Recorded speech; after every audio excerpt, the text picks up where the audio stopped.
naman, pag-ibig at saya, lagi mong dalang.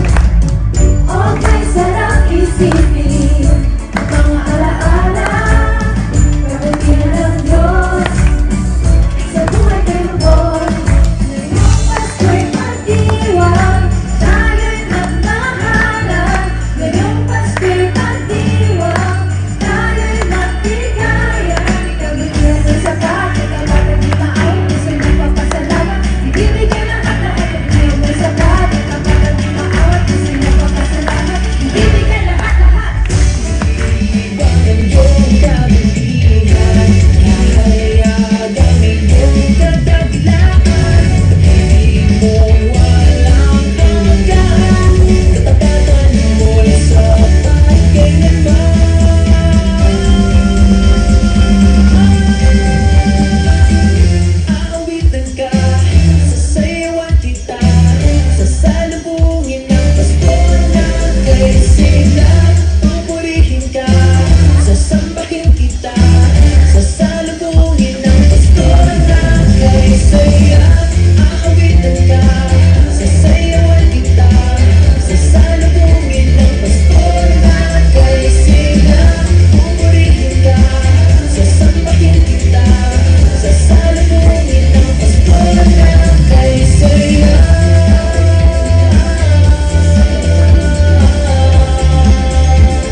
Yes, pwede po bang palakpakan natin ang ating Panginoon.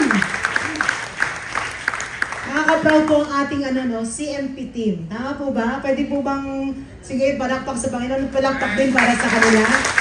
Every year po, we are showing or in a way displaying their talents, yung creativity po nila at skills na binigay ng ating Panginoon. Pero you know what, bukod po sa kanilang mga talento, at bukod po sa paggamit ng Panginoon sa kanila, nagpapasalamat din po tayo sa Lord for giving them that talent. Tama po ba ako? Siyempre, galing po yan sa Lord. And more than that, salamat din po dahil sa mensahe ng bawat kanta na ating napapakinggan every Pasko. Tama ba? Every Christmas. Tama po ba? Every Christmas, nire-remind tayo that Jesus is the reason for this celebration. Amen? Amen. And of course, hindi lang po yan because He is also giving us yung kanyang grace at saka blessing niya na para talaga salubungin natin ang Paskong ito ng may tuwa at may saya. Amen po ba? Amen. Parang hindi po kayo masaya. Yan. Gusto ko pong sabihin talaga sa inyo na pinagpaguran at talagang ibinigay po ang lahat-lahat dito. And of course, this is to give God all the glory. Amen. Bago po tayo mag-umpisa, let's pray. Lord, salamat po Panginoon sa oras na ito. Salamat Lord God that we are here, Lord. We are given strength, given, Lord God, this life para ikaw muli, Lord God, ay patuloy na papurihan at sambahin. Lord, this morning, we thank you, Lord God, for what you are doing sa aming mga simbahan. Salamat din, Lord God, sa mga tao na patuloy mong ginagamit na maging pagpapala. Hindi lamang, Lord God, sa loob ng simbahan, pero even, Lord God, sa labas ng simbahan. We pray, Lord God, for these songs and these composed songs, Panginoon, na patuloy mong gamitin upang, Lord God, maihayag ang iyong pagmamahal sa marami pang mga tao, Lord God.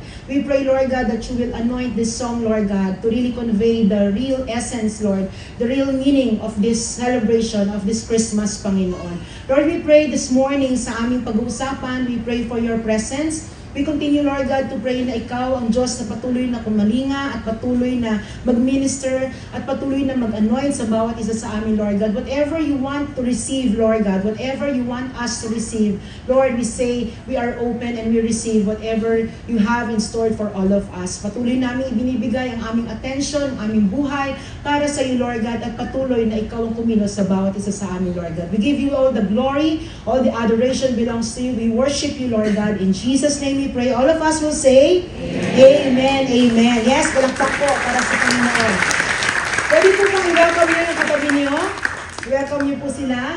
And of course, welcome po sa ating 10:15 a.m. service. And sabi po nila, pag daw po usapang Pasko pagdating sa Pilipino, tama po ba ako, napakaaga daw talaga natin sineselebrate ang celebration na ito. Parang magkaroon lang ng bear. Tama po ba ako, sa buwan, talagang sinasabi natin Christmas time na. Sino po sa inyo, September 1 pa lang talagang, o kaya August 31 pa lang, nakakarinig na ng mga Christmas song sa bahay o kaya sa mall.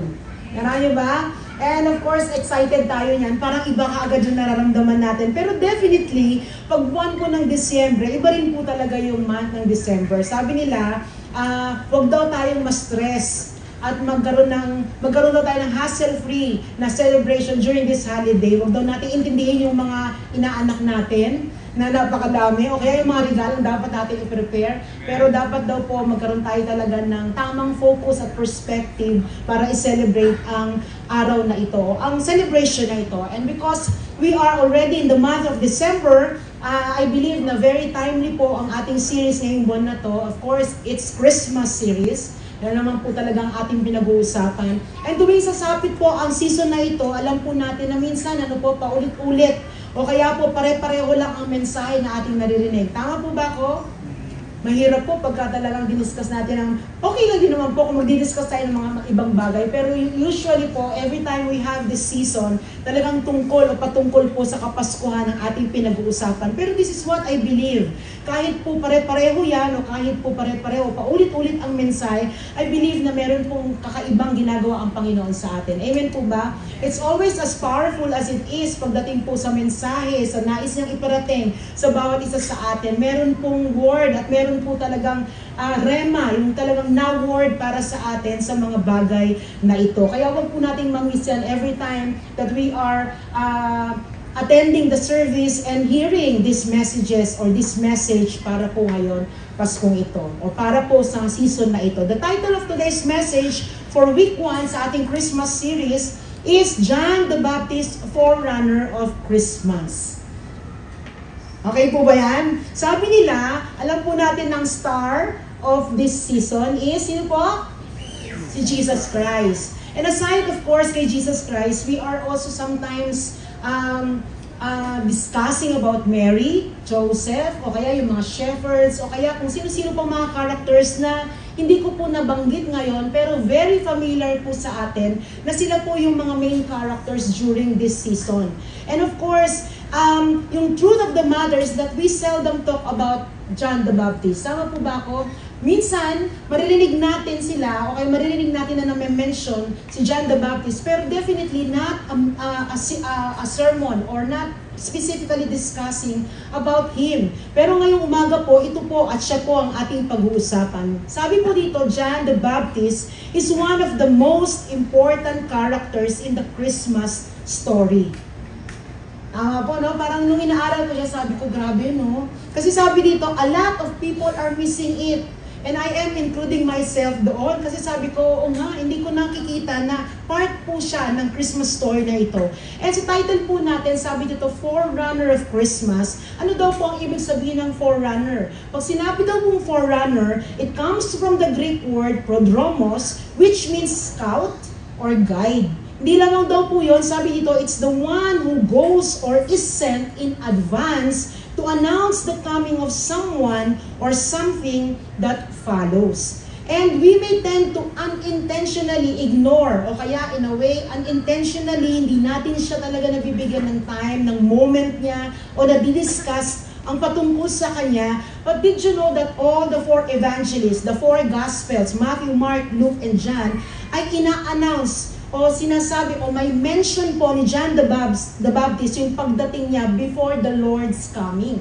So meaning, ganun pong ka-importante ang presence ni John the Baptist pagdating po sa talagang kakompletong plano ng Panginoong Diyos sa sangkatauhan. And of course, our story morning centers on this man on the New Testament. Let's read Mark chapter 1 verses 1 to 8. Sabi po dito, the beginning of the good news about Jesus the Messiah, the Son of God. As it is written in Isaiah the prophet, I will send my messenger ahead of you, who will prepare your way. A voice of one calling in the wilderness, prepare the way for the Lord, make straight paths for him. And so John the Baptist appeared in the wilderness, preaching a baptism of repentance for the forgiveness of sins. The whole Judean countryside and all the people of Jerusalem went out to him, confessing their sins. They were baptized by him in the Jordan River. John wore clothing made of camel's hair with a leather belt around his waist, and he ate locusts and wild honey. And this was the message: after me comes the one more powerful than I, the straps of whose sandals I am not worthy to stoop down and untie. I baptize you with water, but He will baptize you with the Holy Spirit. Actually po, ang good news begins with the witness of two prophets. And they are really trying to say na sila po yung nagbigay, or isa po sila sa mga nagbigay ng mga prophecy about what is to come, which is of course sa Old Testament, and now we are talking about the book of Mark. And sabi po dito, sabi diyan, it's Isaiah, or written in the book of Isaiah. Pero sa totoo lang po, it's actually two prophetic texts. And the one is from Malachi and the other is from Isaiah. Sabi po dito, Malachi chapter 3:1 says, a messenger of God will go ahead of you. As what Mark mentioned, or kinote niya po ang Old Testament. And another, kinuha niya po ito sa Isaiah 40 verse 3, sabi, one who will prepare the way of the Lord, make his paths straight. And this is actually where the faith of these people, of these Israelites, dito po nila hinuhugot o pinagkukunan. Ito po yung konteksto nila with regards to what they are expecting to have a messianic kingdom na darating. For them, during that time, they're expecting for a political, physical kingdom na patuloy na magbibigay ulit ng power sa Israelites at magsasabing they are the most powerful nation throughout ng bansa o kung ano man pong nation ang pwede nating banggitin. Mainly because the love and the blessing of the God the Father is upon them. Pero that's what they're expecting. Pero for all of us na ngayon po Kristiyano na, and we are able to come back doon po sa mga kwento na aaral din natin, alam po natin na it's not all about the physical and the political kingdom ang sinasabi po dito, but definitely this messianic hope and this kingdom na parating is something about spiritual. Tama po ba ako? And sabi po dito, ito rin po yung nagsiserve as an opening remarks po ni Mark, even po yung tatlong Gospels po, na nag-bring together ng anticipation at fulfillment ng Diyos o ng salvation o plano ng Diyos about mankind's salvation. So yung messenger, yung witness at yung forerunner na sinasabi po at binabanggit dito, for this time of fulfillment, walang iba kung hindi si John the Baptist. And sabi po dito rin nabanggit yung importanteng role po ni John the Baptist. And that is, he had been sent by God to prepare people for Jesus coming, or for Jesus Christ coming. In ancient times po, sabi po dito, pagka daw po ang isang hari ay magvi-visit o pupunta sa isang city, he would definitely send a herald or a forerunner para daw i-announce yung kanyang pagdalaw o ang kanyang pagpunta. This forerunner or this herald would go around the city and go before the leaders of the city. Kakausapin niya ang bawat leaders, telling them, the king is coming, he will be here any day. Walang specific day, walang specific time, pero kahit anong araw, pwede siyang bumisita at dumating. So clean up your lives. Make sure you are all in obedience to the king's command so that you will not be punished when he arrives. Hindi lang daw po mga leaders at mga taong kinakausap, pero this forerunner noong ancient time also served as a city inspector. Ang ginagawa po niya, he would go around the city and will make a list of things that needed to be fixed. Sasabihin na, linisin niyo yan, clean up your city, sweep streets, get rid of all the garbage lying around, round up any criminals to make the city safe, fix the roads, make them smooth and straight, make sure the town is gleaming, make sure that the city is fit for a king to ride through. It was an embarrassment, sabi po dito, pag ang city daw po, o yung mga tao doon sa city na bibisitahin ng hari ay hindi po prepared sa pag-arrive ng king.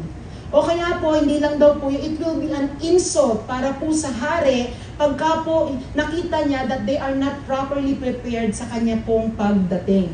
So if he came and they were not prepared, he might, sabi po dito, mete out some judgment and punishment upon the city and its rulers. Ito po yung talagang kinagawian o ginagawa po every time the king is about to visit a certain city. Hindi lang tao pero bawat lugar. Ngayon po, ginagawa lang po yata natin yan sa bansa natin every time may dito gaganapin ng Miss Universe, dito gaganapin ng ano pa po bang mga mahalagang mga ginagawa dito na talagang alam natin maraming mga from other countries or other nations na bibisita ng ating bansa para talaga daluhan yung event na yan. We are making every possible way para talaga maging maayos at malinis at maganda ang pagtanggap sa kanila. Pero during ancient times, ito po ang ginagawa ng isang forerunner, ng isang herald. Siya po ay magpe-prepare, ipe-prepare niya ang lahat para sa pagdating ng hari. As we look at Mark chapter 3, yung binasa po natin, this is what we see going on. And the king is coming and he has sent a forerunner, a herald, to announce his imminent arrival. Para po i-prepare ang mga dapat i-prepare. And of course, sabi po dito, yung pong forerunner na yan, the one who will pronounce his coming is definitely John the Baptist. But he has to come as a forerunner to make sure that the king's subjects are well prepared for the king's coming. Sabi po dito, hindi lang daw po siya pinili at hindi lang daw po siya pin-prepare, chosen by God to foretold the coming of a Messiah. He also came para daw po sabihan o tell the people about their sins and how they needed to be saved from them. He is also telling them that the Messiah will be coming and He will be the one who will save you from those sins. Yan po ang kanyang role. And at the same time, sabi po dito, He will be baptizing Jesus in the Jordan River. Hence, kung babasahin po natin at babalikan natin ang Old Testament, will always be the fulfillment of the prophecy para po kay John the Baptist. Ito po ang kanyang role. And that is what John came for. Ang kanya pong sinisigaw, John has come to prepare the way. He is saying, he is shouting, he is telling the people, King Jesus is coming, prepare your hearts. Minsan akala natin, very literal, prepare the way. Pwede lahat, gawin natin kung ano yung pwede natin gawin. Pero actually, literally, it's telling all of us to prepare our hearts. And talking about the word preparation, and the incoming yung pagdating ng Kapaskuhan, sabi ko kanina, tinatanong ko, sino yung nagpe-prepare na eh. Ngayon po tanongin ko, sino yung hindi nagpe-prepare ng para sa Pasko? Meron po ba? Wala, di po ba? Lahat tayo nagpe-prepare para dito, kahit gano'ng kasimple. Di po ba? Kahit na meron kang nasa isip mo na dirigalo ako si ganyan, pe-preparean ko nito. O kaya sa mga bahay ninyo, alam niyo yun, nag-uumpisa na kayong mag-decorate. O nakapag-decorate na kayo September pa lang. O ngayon pa lang kayo nag-decorate, nagtatayo ng Christmas tree or whatever. It's part of all this thing, preparation.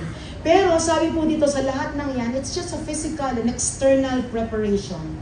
Just like what this herald during ancient time is actually doing. Na sinasabi niya, prepare the road, lahat ng mga dapat niyong gawin, ayusin ninyo. Pero these are just external, these are just physical preparation. John the Baptist was saying a different kind of preparation sa bawat isa sa atin. During that time, and even to us ngayon na Kristiyano at patuloy na nagsasabi na tayo ay nakatanggap ng pagpapala at ng salvation mula sa ating Panginoon. Ang most important preparation para sa atin to celebrate Jesus is that we prepare our hearts. Amen po ba? Let's prepare it. Ano ang nandyan? Yun ang importante sa Panginoon. It's not our outer appearance or even the things na meron po tayong ginagawa outside us, pero definitely yung puso po natin, condition ng puso natin, ano ang nandyan sa loob niyan, ang importante po sa Kanya. And this is actually the challenge of John the Baptist during that time, and it's the same challenge that he has for all of us right now. Mark wastes no time in his gospel dahil ang kanyang sinasabi, kanino ba ang preparation ang ginagawa natin if we are saying we prepare our hearts? Definitely, sa umpisa pa lang sinabi dito, the beginning of the gospel of Jesus Christ, the Son of God. This is not a royal dignitary. He is not a celebrity, nor hindi rin po siya dearly loved family o kaya long lost friend, pero He Himself is God, the Father's Son, who will be coming to dwell among us. and definitely save us from our sins and eventually take us home to this eternal life. And we thank the Lord for that. Hindi lang po salvation ang binigay ng Panginoon, and even the gift of eternal life is upon us. Kaya nga po, di ba, when we discuss about the eternal rewards, yung pong ating pagtanggap sa Panginoon, sigurado na po yung ating pagpunta sa heaven. Pero every day that we are here on earth, lahat po ng ginagawa natin that will have a heavenly significance or meron pong eternal significance will definitely be counted. Pero yung atin pong kasiguraduhan ng ating kaligtasan, nandyan na po. Same thing with this. Hindi lang po yung salvation, hindi lang po eternal life, pero all the benefits na kaakibat ng salvation na yan. Na-enjoy po natin ngayon at na-experience natin sa ating mga buhay. Sino po ang nakaranas na ng healing? Provision from the Lord. Yung goodness ng Panginoon. At marami pa po akong pwedeng sabihin na benefits or yung pong mga pwede natin talagang ma-enjoy as we continue to acknowledge Him into our life. Now we may say, tapos na yan yung time na yan. If this is the message of John the Baptist during that time, paano ito magiging applicable sa buhay ko ngayon? If Jesus Christ has already came, and at the same time, siya ngayon ay nasa right hand ng Father. Tama po ba ako? Siya ay namatay, nabuhay after 3 days, at umakyat, papunta, nag-ascend sa langit, and He is now at the right hand of God the Father. So, paano natin sasabihin that we have to prepare the way? Pero kapatid, tama ba ako if we say na kung ang sinasabi natin that when Christ came, nung time na siya ay baby pa lang, yun ang first coming. Pero definitely for us, right now, at our time, dito sa panahon po natin, meron pang second coming. Tama po ba ako? And usually, we fear that term, second coming, o kaya yung revelation, o kaya yung mga bagay na nagsasabi na parating ang Panginoon. Definitely, pag Kristiyano po tayo, we should have that expectation, that excitement sa ating mga puso patungkol sa kanyang second coming, patungkol sa kanyang pagdating. Bakit po? Because this is the only hope that we are holding on right now. Tayong mga believers, we are here, we are experiencing pain, merong mga heartaches, merong kung ano-ano mga klase ng problema, merong mga maliliit, merong malalaking mga problema, pero the hope of a believer like us is that the Lord will come at patuloy na magbibigay ng end sa lahat na na-experience natin na hindi maganda dito sa mundo nito. Yes, nakakatakot if we are not ready. Pero again, the same message of John the Baptist, we have to prepare our hearts for the second coming, para sa atin, para sa panahon ngayon. Bakit po? Sabi dito, in His first coming, Jesus Christ came to earth as a baby in a manger in Bethlehem, just as prophesied. Tama po, di ba? Liwasan natin yan. And Jesus fulfilled many of the prophecies of the Messiah during His birth, His life, His ministry, death, and resurrection. However, sabihin nyo nga po, however, there is some prophecies regarding the Messiah that Jesus has not yet fulfilled. And sabi dito, the second coming of Christ, in which lahat po tayo ay nilulook forward, o nilulook ahead po natin, will be the return of Christ to fulfill these remaining prophecies. The message of John the Baptist then is still the same message for all of us today. Pwede po ba tingnan mo ang katabi mo? Same challenge. Sa kabila, same message. So pag-aaralan natin ngayon, napakahalaga po na bigyan natin din yung verse 4. Sabi po dito, John appeared, meron ba ako? John appeared, baptizing in the wilderness and preaching a baptism of repentance. Sabi niyo nga po, repentance? For the forgiveness of sins. Sabi dito, most of the words daw, dito sa verse na to, is easily understood. Baptism is all about being washed clean. Tama po ba? Diba? Dahil nag-repent, meron gagawing symbol para po talaga i-express mo yung ginawa mong desisyon pagdating po sa pagtanggap po sa Panginoon at pagpapatawad niya o tinatanggap mo ang kapatawaran ng kanyang kasalanan. Forgiveness is of erasing about your debt o kaya yung kasalanan natin. Sin, of course, is the missing mark of God's standard set for humanity. But pagdating daw po sa repentance, sometimes we really have to dig deeper para mas maintindihan natin ang word na repentance o yung kung significance nito sa atin. And sabi po, perhaps often misunderstood component of a believer's life. Kanina po habang dinidiscuss ko siya kanina ng 8 a.m. sabi ko grabe talaga. Pag sinabi itong mga bagay na to, repentance, kasi hindi lang po pala, akala natin yun lang siya kasimple, pero hindi po pala yun. Sabi dito, the Greek word in Mark chapter 1 verse 4 na repentance, that's translated as repentance, is come from the Greek word metanoia. Sabi niyo nga po metanoia. And sabi po dyan, to better translate it, literally, ang ibig sabihin daw po niyan, doing a U-turn. Sino po sa inyo nagda-drive at may bigla kayo nakalimutan napakalagang bagay? Diba? Parang talagang U-turn na lang kasi pupuntahan niya, kukunin niyo yung mga bagay na yon. And that is actually yung sinasabi ditong repentance or metanoia. Sabi po dito, it is a compound word meaning to change one's mind and to alter one's understanding, thus connoting rational decision and willful act as opposed to emotive feeling. Now, sabi po dito, the only problem with repentance is that it's invariably regarded just as an act of will. Pero there's more to it. Hindi lang daw po act of will yan. Dahil sabi dito, repentance demands that we gin up our will. Pag sinabi po natin gin up our will, we have to stir up. We have to motivate ourselves. We have to work something out. Hindi po pwedeng nandiyan ka sa lugar na yan and you are saying you're repenting and then nagstay ka na lang sa lugar na yan. Should be a movement. There should be something na gagawin po ninyo para po talagang sabihin nyo na ang repentance ay kabuo. Sometimes we just say, okay na yan, I feel sorry about what are the things na ginagawa ko sa Panginoon. Pero kapatid, there's still next step pagdating po sa saying sorry or asking sorry sa Panginoon sa mga kasalanan na ginawa po natin. Sabi po dito, hindi lamang po yung decide to acknowledge our wrongdoings. And now, sabi nyo nga po now, sabi dyan, live a more moral, spiritual, ethical, religious, useful, God-pleasing life. Nung tinitingnan ko po ito, sabi ko, Lord, sobrang nakaka-stress. Sobrang di po ba? Parang grabe, parang gusto mo na bang nasa room na lang ako, tapos talagang banal mo, huwag mo kong kakausapin, parang hindi ako magkaroon ng kasalanan. Hindi po ba? Hindi po Pero you know what? This is actually, yun na po yun. That's repentance. That's actually the whole package. Pag sinasabi po o pinag-uusapan ng repentance. And what's next? Sabi dito, it's the proper response to a beckoning voice turn around. Every time you are having sin or you are committing a sin and there is someone, alam po natin yan, of course, it's the Holy Spirit telling us to make a U-turn, telling us na anak, turn around. Because He wants us to turn away from the sin and turn towards God.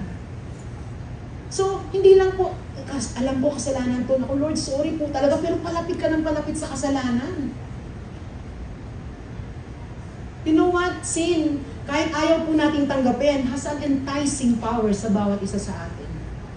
We may say right now, hindi, kaya ko yan. Pero darating ang time, makikita po natin ang ating sarili. Paunti-unti, lumalapit tayo doon.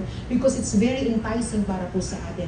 We thought, okay siya. We thought, magiging beneficial para sa atin. We thought, okay na okay yan para sa atin. Pero little that we know, hindi na po natin naririnig ang ginagawa o sinasabi sa atin ng Holy Spirit.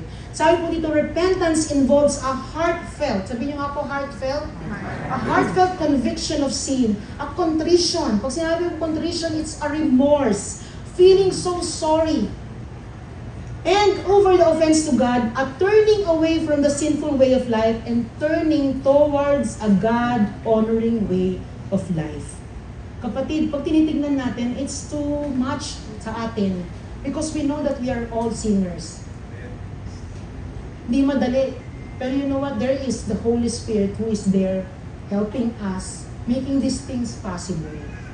The thing is, He wants us to know and He wants us to learn about this. That every time that we are weak and every time that we are sinning against God, every time we are committing a rebellion against God, He is telling us there is a way for us to turn from sinful way and turn towards God. I am here, I will help you, I am just here. Ask, call for my help and I will be here. Kaya pong gawin ng Holy Spirit sa buhay natin yung sinasabing God-honoring way of life. Amen po ba? Sabi dito sa Augsburg Confession ni Philip Melanchthon, describes repentance this way. Repentance consists of two parts. One part is contrition, that is terrors striking the conscience through the knowledge of sin. The other part is faith, which is born of the gospel or the absolution in believers that for Christ's sake, sins are forgiven. It comforts the conscience and delivers it from the terror. Then good works are bound to follow, which are the fruit of repentance. Sometimes, kapatid, you really have to look at the grievousness ng kasalanan na yan. So that you will have to see the heart, the very heart of God, dun sa mga bagay na ginagawa natin na nakakasakit sa Kanya. You know what? You can ask it from the Lord. Lord, gusto kong ma-experience yung pain mo every time I am hurting you. Gusto kong maramdaman yung sakit na meron ka every time I'm sinning against you. And you know what? Paparamdam ng Panginoon sa atin yan. Sobrang sakit, hindi natin makakaya. Pero you know what? In spite of that pain and in spite of that hurt na nararamdaman ng Panginoon every time we sin, there is so much love that abounds from God that will definitely, yun ang mararamdaman natin. And I'm praying na bawat isa po sa atin bilang Kristiyano, yung pagmamahal na yan, that kind of abounding love na pinaparanas niya at shower niya every time that we are sinning, yun din po yung magiging motivation natin para talaga magkaroon tayo ng true repentance. Yung sasabihin natin, Lord, I am so sorry. I recognize kung gaano kita nasaktan and I really don't want to do this to you anymore. Help me sa sin na to. Help me sa weaknesses na to. And you will be my strength in times that I am weak. God will make it possible para po sa atin. The thing is, sometimes, nagmamalaki tayo kay Lord. Sometimes we tend to say, kaya ko to, Lord. Gagawin ko yung mga magagawa ko para talaga. Dati nagawa ko na to eh. Na-overcome ko na to. Dati naging successful na ako, naging victorious na ako dito. Pero kapatid, isang hingi lang ng tulong sa Panginoon, nagugulat ka, all else will definitely be so easier para po sa atin.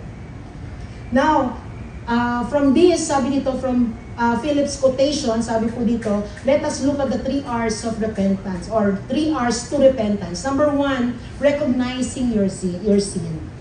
Mahalaga daw po pala na ma-recognize natin ang kasalanan. Mark 1, verse 5, tell us that this is what those first century Christians did. The whole Judean countryside and all the people of Jerusalem went out to Him confessing their sins. Kanina sinare ko po ito, isi-share ko rin po sa inyo. Huwag niyo po kayo judge ha. Nung bata po ako, hindi ko matandaan po, pero parang feeling ko grade 1 po ako. Nung bata po ako, isa po ako sa dati tinatawag ng teacher. Ang gagawin po, bili ka nito sa kantin. Tama po ba ako? Sabi ko ngayon, may nagsalita kanina na attendee natin. Ang sabi niya, bawal daw yan ngayon. Pero noon, experience ko yan. Pabili ako ng banana cue, ng karyoka, at po ano-ano pa, doon sa kantin.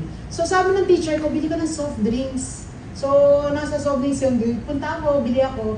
Alam niyo po ba na hawak-hawak yung soft drinks? Sabi ko, parang ang sarap. Ang lamig. Alam niyo, kikita-kita niyo pa yung mga unting-unting yelo na gumagano-gano sa ibabaw. Eh, hindi ko po alam. Sabi ko sa sarili ko, hindi ba ako nakakatikom ng soft drinks? So sabi ko, iinumin ko. At sabi ko, iinumin ko siya yung hindi mahahalata ni teacher. So sabi ko, inumin ko na din. Ininom ko po. Tapos tinignan ko, ay, hindi naman halata. Okay lang, may bubbles pa rin naman. Di po ba ganun naman kahit may iniinuman. Pagdating ko po, ito sabi mo, ininuman mo to, no? At sabi ko po, hindi So hindi ko na po alam kung paano niya ako napaamin, pero alam ko po pinalo ako ng teacher ko noon. Sa puwet lang naman po. Okay lang kasi alam ko, kasalanan ko yun. Sabi nila, our usual response when we confronted with our sin is to deny it. Tama po ba ako? Alam mo yun, sabi ng nanay mo, wag mo tong gagalawin ha, itong cookies na to para sa Pasko pa. Magugulat ka, lumalabas ka, daming mga crumbs dyan ng mga cookies na kinain mo. Tapos sabihin ng nanay mo, ano yan? Wala, hindi mo akong ginawa. Yun daw usual natin response when we are confronted with our sin, to deny it. Hindi ko alam, pero ang sasabihin natin, ewan ko kung paano yan, hindi ako yan. Wag mo kung ano yan, ewan ko sa'yo. O kaya minsan talagang mag-escape ka na lang para hindi ka na makonfront, diba? Yung maang-maangan lang. Rather than take the responsibility and quickly confess, sabi nito, we beg to distance ourselves from sin. Pero kapatid, you know what is the truth regarding this? Denial doesn't remove the sin. Kahit na sabihin natin, hindi ako nagkasala, okay lang naman to. I think maiintindihan ng Lord. Kasi alam niya kung bakit ko nagawa ang mga bagay na ito. Kung bakit ko sinabi wala si mami kahit nandyan. Mahirap, walang pambayad sa utang. Diba? Meron tayong mga ganyang mga ways. Pero sabi dito, denial doesn't remove the sin. Instead, sabi po dito, it allows us or that sin to be strengthened sa ating buhay pagka po patuloy natin siyang dinideny. And sabi dito, when we have the willingness to accept the responsibility and recognize that we have sinned against God, like these people of Jerusalem or people of Judea, sa binasa po natin, it will greatly help us to reorient our life. At the same time, to realign our life sa plano ng Panginoon sa buhay po natin. And of course, will help us to maintain our relationship with Him. Sabi ni F.B. Meyer, he quoted this concerning sin, sabi po niya, we often expose ourselves to more anguish in our efforts to retain and to restrain our sins than to remove them absolutely and forever.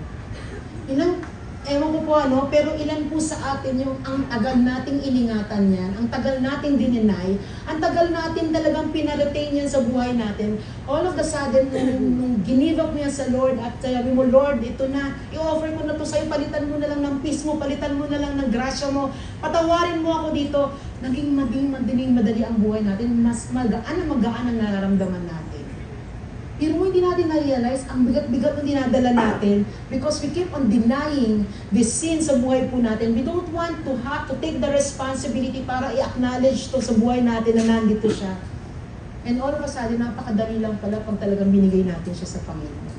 It is our responsibility to keep sin at bay in our lives. Ibig sabihin po nito, aware tayo na nandyan siya. We are not condemning ourselves, but we are convicted na presensya siya at nandyan siya sa buhay natin.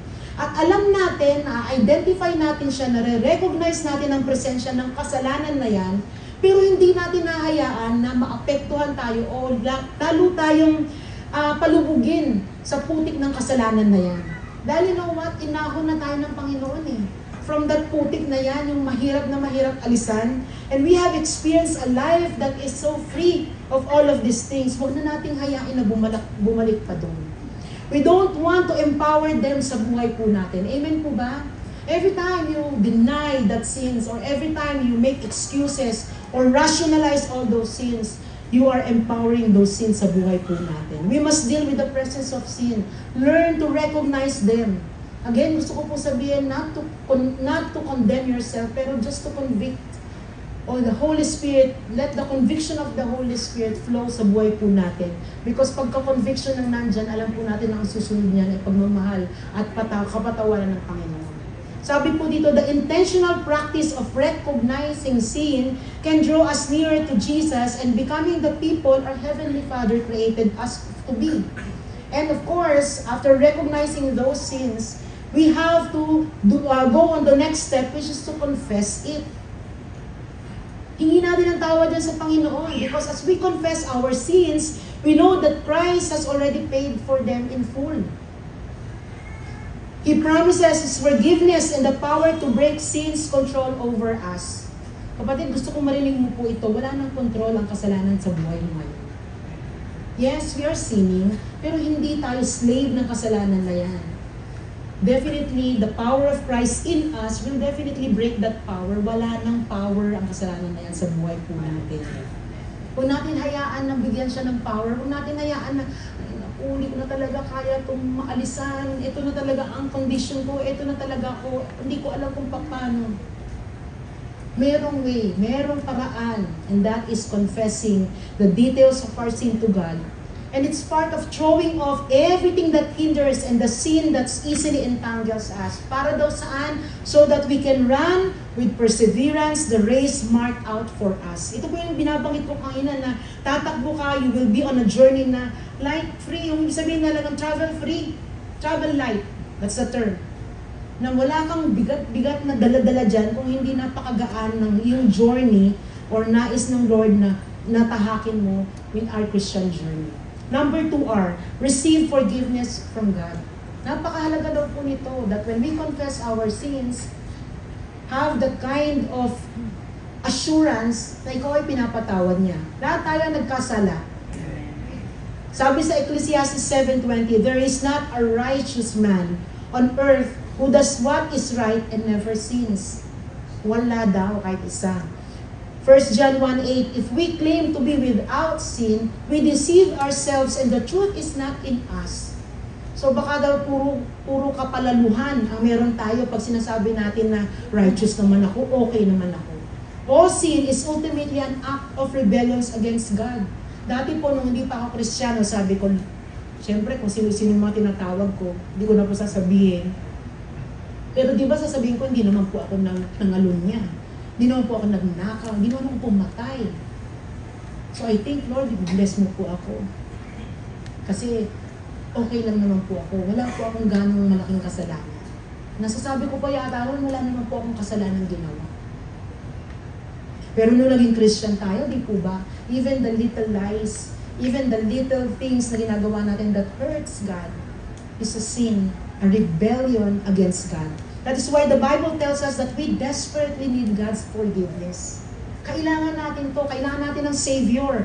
And thankfully, ang Diyos ay hindi lang just, at hindi lang siya holy, para po tayo ay Kanya talagang sabihin na ito ang mga ginawa mo. Pero He is also loving and merciful, eager to forgive us of our sins. 2 Peter 3:9, He is patient with you, not wanting anyone to perish, but everyone to come to repentance. God desires to forgive us, so He provided for our forgiveness. Tulad ng nangyari po sa verse 4, baptism of repentance for the forgiveness of sin. Bakit daw po? Dahil sabi po dyan, repentance brings forgiveness and healing through the power of Jesus Christ. Kaya kapatid, hindi lamang po ang repentance binibigay natin sa Panginoon. When we repent, halimbawa sa asawa natin o sa anak natin, we have to do something po sa buhay natin para hindi na natin ulit-ulitin dun sa kanila. Dati po, ayaw ko makikita ni Pastor Raymond yung mga bagay na talagang sobrang nai-irritate ako. Kaya yung talagang kayang-kaya niya po akong paiyakin at kayang-kaya kong makita yung kahinaan ko po. Kasi sabi ko, baka ulit-ulitin to ni Pastor Raymond sa akin. Baka ito yung gawin niya ng gawin kasi nga pagka gusto niya akong saktan. Pero you know what, when we ask forgiveness, yung mga time po na sinasabi niya, Mami, sorry, patawarin mo ko sa mga ginawa kong yan. Hindi ko alam na-hurt ka pala pag ginagawa ko yan. You know what? Pag iniisip ko po, wala nang ulit na ginawa si Pastor Raymond ng mga ganun. I remember, sabi ko sa kanya, huwag mo na ako sasama sa mga mo. Ano po ba yung pag-high school reunion? Kasi na-OOP ako eh. Siyempre, pupunta kung saan-saan, ako iiwan, na-OOP ako. Alam mo, sabi niya po yun, sorry po. And the next time nakasama niya po ako, kahit saan bit ako. Ang nakapagod naman po ako, kaya hindi na po ako sumama sa mga reunion. But anyways, alam niyo po yun, ganun tayo pong nag-repent, even sa ating mga, alam mo, sa ibang tao. When we repent, kung natin ulit-ulitin, ito pala yung makakaano sa'yo, gawin ko nga to, lagi sa'yo. Huwag na po. When we repent, we have to do something para po talaga it will bring healing. Of course, yung forgiveness na yan, na binigay din po ng tao sa atin. And as Jesus Christ provided a way for us to be forgiven, He surrendered for our sins so that if we repent, we can become clean again and be free from condemnation. Paano daw po? Hindi natin may-earn ang forgiveness ng Lord. Tama po? Hindi natin mababayaran ang forgiveness ng Lord. Pero sabi po dito, we can definitely ask anytime ang forgiveness na ito mula sa Lord. And at the same time, hindi lang po ask, pero receive it by faith, the through His grace and mercy, ibibigay niya ito sa iyo. Especially if we are really sincere in asking for that forgiveness. Isaiah 1:18, though your sins be as scarlet, they shall be as white as snow. Though they be red like crimson, they shall be as wool.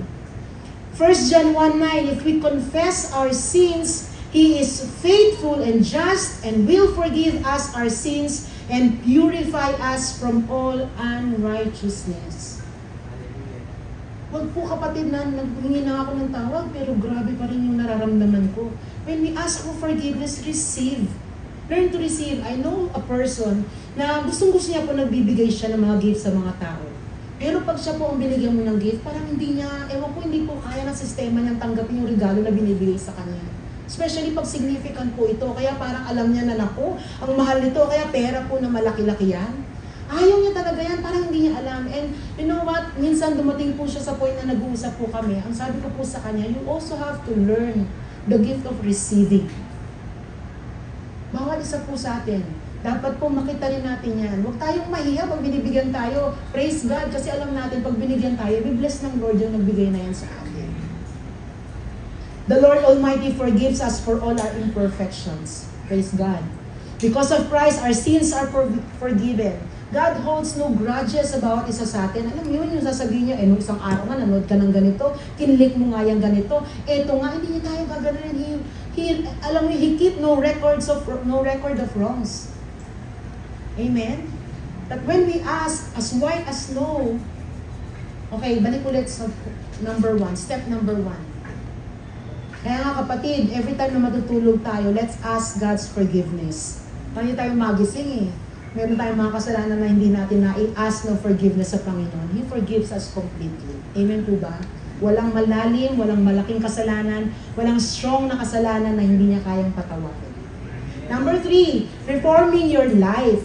It is by recognizing and repenting our sins so that we may receive forgiveness, pero it is by keeping with repentance until we produce good fruit of growing in Christ's character. Pag Kristiyano na po tayo, our aim, Christ-likeness. Hindi para maging banal, hindi para maging powerful, hindi para magawa ng mga miracles, pero yung wangis ng Panginoon ay maging wangis din natin.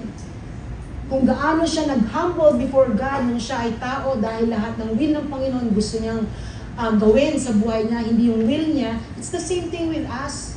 Kung paano naging patient ang Panginoon, naging gentle ang Panginoon, kung paano niya ginawa ang mga bagay na yan, it's the same thing that God wants to see in us, na pag nakita niya, nakikita niya sa atin ang imahe niya.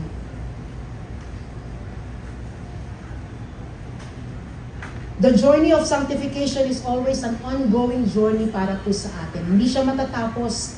And definitely, it's always a challenge na binibigay ng ating Panginoon sa bawat isa po sa atin. Sabi po dito, that means that after you have been forgiven for being impatient, magiging patient ka na. Hello? Hindi, ganito kasi talaga ako dati pa kaya tanggapin niya ako ng ganito. Binago ka na ng Panginoon, kapatid, gawin na natin talaga, tayuan na natin ang pagbabago na yan na ginawa ng Panginoon. After you have been forgiven for having a bad temper, you become gentle. After you have been forgiven for being greedy, you become generous. After you have been forgiven for disobeying God, making excuses, you begin to obey God. But because you are not going to do that because you have to, pero gagawin mo yon dahil alam mo na gusto mong gawin yon para sa Kanya. We have to be reformed and we have to keep reforming. Let us always exhibit the fruit of the Spirit in our lives. Let us allow the people to see the main difference na ginawa ng Panginoon sa buhay natin. Alam niyo nung meron po akong kilala na nandito na siya ngayon. Sabi niya, nakita niya raw sa online. Hindi ko nasasabi yung pangalan. Yung tao na yun, nag-worship lead. Hindi, ikaw yun. Na nag-worship lead. Tapos sabi niya daw, ang gulo-gulo nito nung high school And you know what? Hinahanap niya talaga itong church na to and now he is attending it. Yung ibig sabihin, consistently nasa C-Life na siya at nasa worship team na rin niya. Yung lalaki na yun. The difference that Christ makes sa buhay po natin, hindi natin pwedeng ma-underestimate. Kala natin tayo yung kailangan mabait, kailangan maayos, kailangan nakasmile. Pero you know what? It's the Christ that is reflecting and shining through our lives. Galatians 5:22-23, but the fruit of the Spirit is love, joy, peace, patience, kindness, goodness, faithfulness, gentleness, and self-control. Akala ko dati, kahit mga 3 o 4, okay na. Pero you know what? Sabi dito, hindi. Dapat daw package yan pag tayo ay Kristiyano na. Lahat ng yan dapat makita at makita sa bawat isa sa atin. Kahapon po, umattend ako ng Christmas party ng women at sinare ko po ito. Sa McDo po, lagi kami nag-drive-thru paggabi. Kasi gabi na po, 8:30 na natatapos ang pagbibilang dyan sa baba. Tapos, mga chika-chika pa and all. So, lagi kami nag-drive-thru, hindi na kami pwedeng pumunta. Sarado na yung iba. But anyway, lagi kami doon nag-drive-thru. Parang may isang time na parang, ewan ko po, natagalan yata o parang ang hirap kunin ng order na parang sabi ko, ano ba yan? Bakit ganyan? Pagdating nga doon sa pagkuha natin ng order, sabihan natin yung mga yan. Sabi ko gano'n, sabihan lang natin kasi hindi maganda. Ganun po yung sinabi ko. And you know what? Pagbukas ni Pastor Raymond, kukunin na yung order. At pagbukas ng sabi niya, "Ay, Pastor! Good evening po!" Sabi niya ganyan. Alam mo, na-review po ako. Sabi ko, grabe. Buti na lang nauna yung pastor niya kaysa sa, hindi nga maganda yung service niya. So, alam niyo yun, wag po tayo magtataray kung nasan man po tayo. Amen po ba? Pag nakapila ka, o kaya meron lang medyo pumunta dyan, hindi pwede mo man, doon ka sa likod. Pag magulat ka, ikaw yung katabi ko kanina, di ba, sa church? Let's exhibit and display these attributes of God change life sa atin. Amen po ba? Decide to yourself, I was going to be the friendliest whatever or whenever I am or wherever I am. Friendliest customer, friendliest neighbor, friendliest na anak, friendliest na tatay, nanay, kahit ano pa. Let us put the Holy Spirit's work in our lives on display. We let the people see that God really does make a difference in our lives. Amen po ba?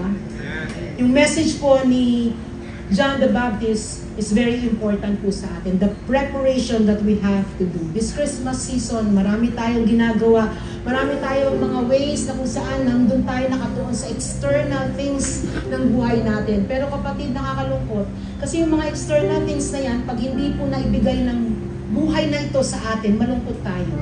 Pero when we have the right perspective, pagdating sa puso pa lang natin, whatever that is in us, tingin natin kulang man o yan lang ba o simpleng-simple, you will always see the grateful heart na meron doon dahil alam mo na nasa iyo si Kristo at hindi ka niya pababayaan.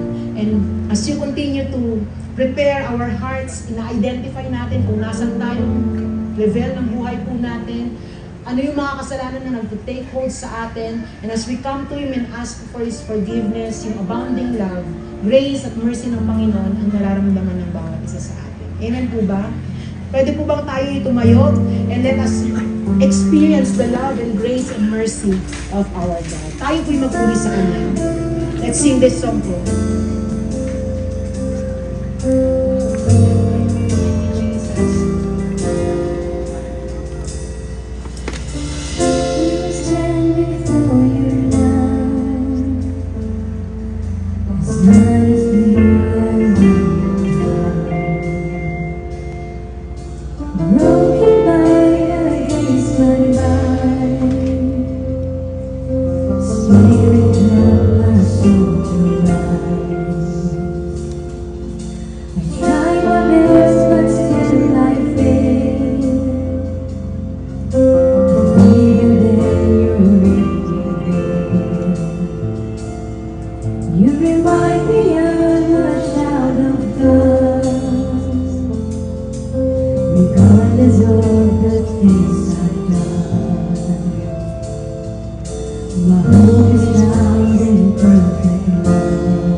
things na ginagawa natin against Him. We are the one who is condemning ourselves. We are the one na nagsasabi na ikaw ay hindi karapat-dapat, na ikaw ay kulang, na ikaw ay hindi sapat.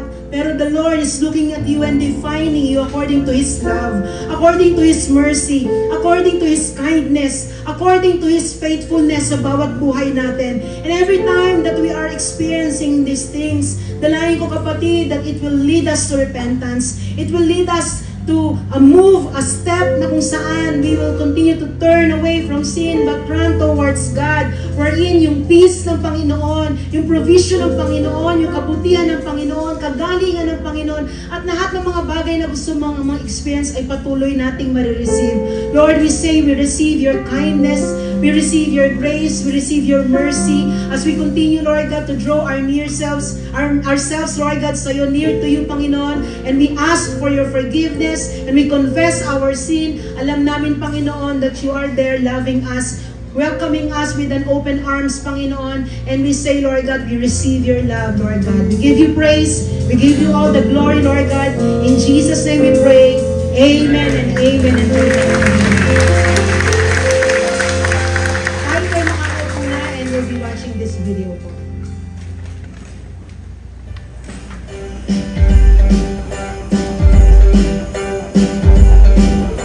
21 days na lang, Pasko na! At ilang araw na lang din at magsisimula na ang ating gift giving para sa 180 families mula sa ating outreach locations. Here's the latest update of our I Love Cornerstone campaign. We have 88 rice packs and still need 92. 90 packs of Del Monte Spaghetti na ang ating natanggap, and to reach our goal, we still need 90 packs. We already have 92 pieces of Del Monte juice and we still need 88. Para naman sa ating Milo 300 grams, meron na tayong 97 packs and 83 packs na lang ang ating kulang. 69 cans of Angel Condensado na lang ang ating kailangan dahil meron na tayong 111 cans. For Lotte Luncheon Meat, ang kailangan na lang natin ay 51 cans dahil meron na tayong 129 cans nito. We also have 88 cans of today's mixed fruit and 92 cans na lang ang ating kulang. Meron na din tayong 89 cans of Highlands Gold Corned Beef and we still need 91 cans. At para sa ating Eden Cheese, 30 boxes na lang ang ating kulang because we already have 150 boxes. As of today, we already reached 57% of our goal and we still have 1 month to participate and hit that goal. At kung ikaw ay isa na sa mga nakapagsuporta at nagbigay sa ating campaign noong November, maraming salamat po. God sees your desire and effort to help others and may He bless you more and more. At kung nais mo pang mag-participate sa ating campaign, since it is already December, we encourage you to give any amount of cash at kami na po ang bahalang bumili ng mga kulang pang items. Again, our I Love Cornerstone campaign will run until December 31, 2023. God bless you, Cornerstone family, and have a Merry Christmas! Yeah, kung ko lang po ang sinabi sa video, since December na po ngayon, we'll no longer accept ILC items po, pero if God is asking you na or putting into your heart na magbigay pa rin at mag-participate sa ating I Love Cornerstone, of course, you can give through cash dahil kami na po ang bibili nun because ongoing na po ang aming mga gift giving. You can visit the table for more information. And kanina po napasayaw po tayo ng ating Christmas music video. Tama po ba? Kahit po hindi kayo mukhang masaya kanina, pero hindi, joke lang po yun. Joke lang po yun. Kahit po kanina hindi tayo masyadong masaya, ulitin ko po. Pero I believe na may surprise po ang simbahan para po sa inyo. Hindi lamang po isa ang ating Christmas music video ngayong taon na to, pero dalawa po siya. Amen? Yay! Pwede po mapalakpan natin ang Panginoon. And today we also launched that video para po sa inyo, and it's in line with our Covenant Generation theme natin for this year, 2023, that we are really having that kind of heart na makita po ang bawat generation na nagpupuri at nagbibigay ng pagsamba sa ating Panginoon. Bilang bilang iba't iba o sa iba't ibang generation tayo galing, we are one in giving and lifting the name of our God. So, ito po yung ating pong next or the second single. Tama ba ako sa term ko? For our Christmas video this 2023, ang himig ng isang lahi. Ng isang lahi.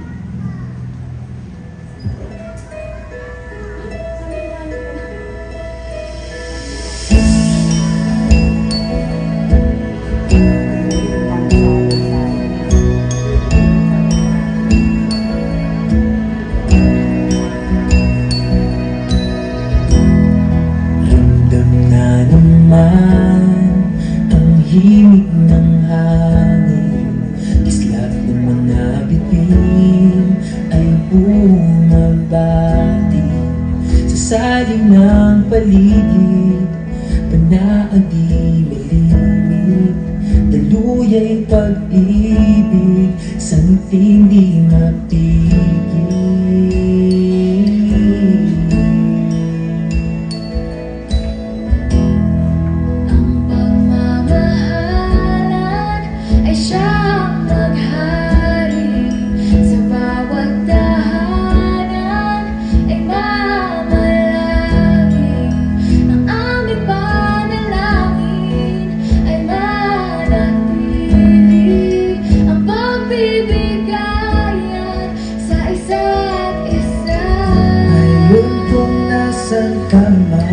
Ngayon kung nasan ka man, sama-sama tayo kaibigan, ihayag kanyang kabutihan ngayong Kapaskuhan.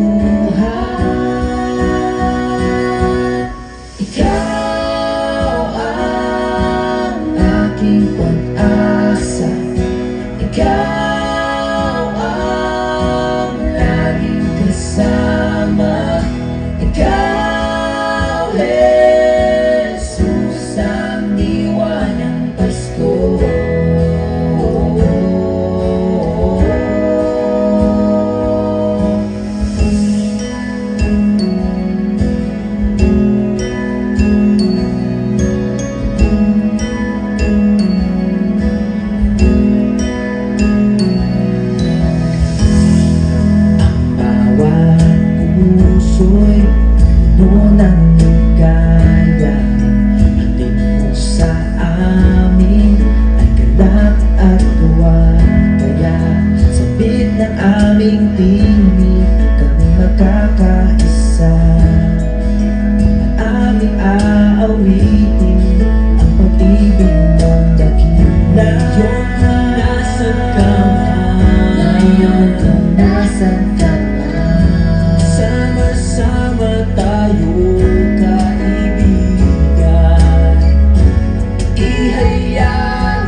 sama-samang magpupuri ngayong Kapaskuhan. Ikaw ang maghari ng bawat saling lahi, sama-samang magpupuri ngayong Kapaskuhan. Ikaw ang maghari ng bawat saling lahi, sama-samang magpupuri ngayong Kapaskuhan. Ikaw ang maghari ng bawat saling lahi, sama-samang magpupuri ngayong Kapaskuhan. Ikaw ang maghari.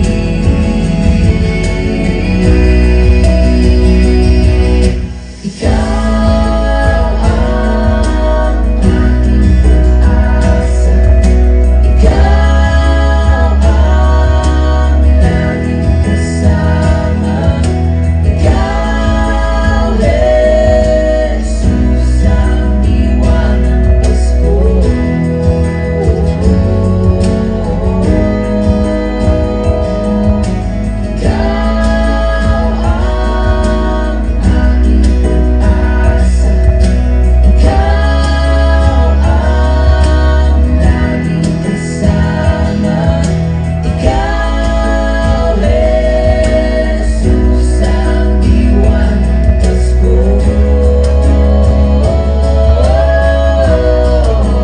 Bawat saling lahi, sama-samang magpupuri ngayong Kapaskuhan.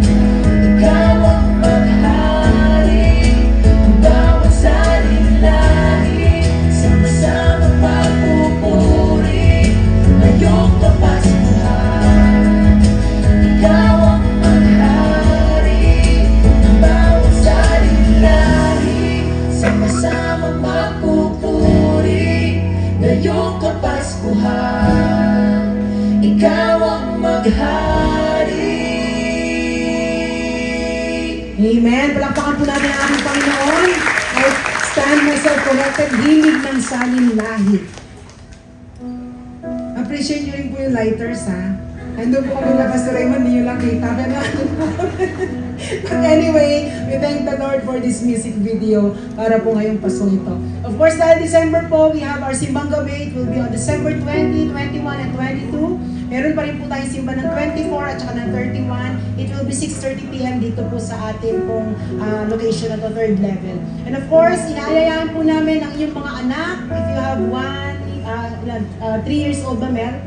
3 years old hanggang 12 years old na anak po, we are inviting them sa ating Christmas party ng mga bata. The theme is Super Mario World. And schedule po niyan will be on December 17, 10 o'clock a.m. at saka po 3 p.m. service lang po. So you can register now by paying 180 pesos para po sa kanilang mga pagkain. And of course, para po mag-add ng fun, you can choose any Super Mario characters and encourage them to wear it para po talagang maging masaya ang ating mga anak. And of course, yung ating pong renovation, tuloy-tuloy pa rin po tayo. If you want to give, lagay lang po ninyo sa inyong envelope that is for renovation or for ILC or inyong tithes po yan. And of course, you can also transfer yung inyo pong, kung meron pong ilalagay ang Lord sa inyo para sa renovation dahil sa mga nakalagay po na account number dyan at saka GCash po. And of course, we have prayer team. Narito po, they gladly or they will really want to pray for you if you have any prayer requests after the service po. Meron po bang first-timers? Bago po tayo mag-pray ng ating tithes and offering. Meron po, ayun, pwede po bang, meron pa po dito, side na to. Ayun, tsaka dito, ayun, meron din. Malakas-lakas naman yung palakpakan para sa Lord. Welcome po, and mamaya po, we will ask you to be ang welcome corner para po sa konting introduction or information about our church. Tayo po yung manalangin para sa ating tithes and offering, and let's ask God's blessing din po para sa pag-end ng ating service. Lord, salamat po Panginoon sa aming mga trabaho. Salamat Panginoon sa aming mga business. Salamat din Lord God, whatever or anuman po ang pinanggagalingan ng income ng bawat isa sa amin. Lord, we pray and declare na pagyamanin mo po ang mga bagay na ito dahil ito po ang nagbibigay sa amin ng blessing para kami ay maging generous para sa iyong mga gawain, Panginoon. Ma-fund, Panginoon, at patuloy ma-i-advance, Lord God, ang gawain na to para, Lord God, sa iyong kaluwalhatian. Lord, I pray na anuman ang trabaho ng aming mga kamay, ikaw, Lord God, ang magbe-bless sa amin. Bigyan mo kami ng strength, Panginoon. Bigyan mo kami ng wisdom at patuloy, Lord God, na anuman ang mga blessings na meron ka, Lord God, patuloy namin, Lord God, ito i-share at ibabalik, Panginoon, sa iyo. I pray and declare, Lord God, an open heaven for all these tithers, Panginoon, these givers, Lord God. And I pray, Lord God, na hindi mo sila pagkulangin. Lagi ka magpo-provide, Panginoon, sa aming mga pangangailangan at patuloy, Lord God, na ikaw ang Diyos, Lord, na hindi magkukulang, Panginoon, sa bawat isa sa amin, Lord God. Lord, I pray, even, Lord God, sa pag-end ng aming service, ikaw, Lord God, ang patuloy na sumama sa amin throughout the day, patuloy namin maranasan ang iyong presensya, at patuloy, Lord God, ang protection mo, Lord God, ay bumalot sa bawat isa sa amin. May we continue, Lord God, to receive your mercy and your grace and your love and your kindness, Lord God. We love you, Lord God. In Jesus' name we pray. Everybody will say, Amen. God bless everyone. We'll see you next Sunday.